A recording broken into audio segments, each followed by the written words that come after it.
Jacob Mudenda, the Speaker of the Parliament, panguva ine overexposed kuchinekwa kunzi ari kuita massive corruption. Panguva ino kuchinekwa kunzi kune mamwe ma-thousands again ari almost a million aiwa they squandered anouya achiexposwa naThe Auditor General.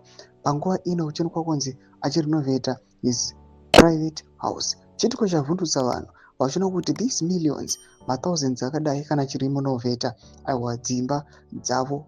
So who's responsible to develop our country? Sara pina mashuka rumda nyuka panguva ino ndokuti subscribe like button on the bell kuti mudapa indo ya Maris anobuda chiposta Jacob Mudenda wamuri kuona uyo obuda nyora achiti this one is Advocate Jacob Mudenda, the Speaker of the Parliament. Auditor's General report is telling that more than $800,000 was used to renovate his private house. Double from Senate President Mabushi Namwana. This is what VP Chwenka is saying. We did not fight to have a few individuals benefiting, but every Zimbabwean. Restitution is good, yes. Like what? Jacob Zuma did, but restitution is the way to go. We have several young men varikutadza kuenda kuschool vave kuita drugs because their parents are failing to make ends. Yet an individual used almost $1 million to renovate his private house. Pasine zvigananda, pasine corruption. Ndomasvika panapa achiexposa chinokwa kunzi aiwa corruption itoni zvigananda panguva ino yasvika palevel yekuti haichacontroleki.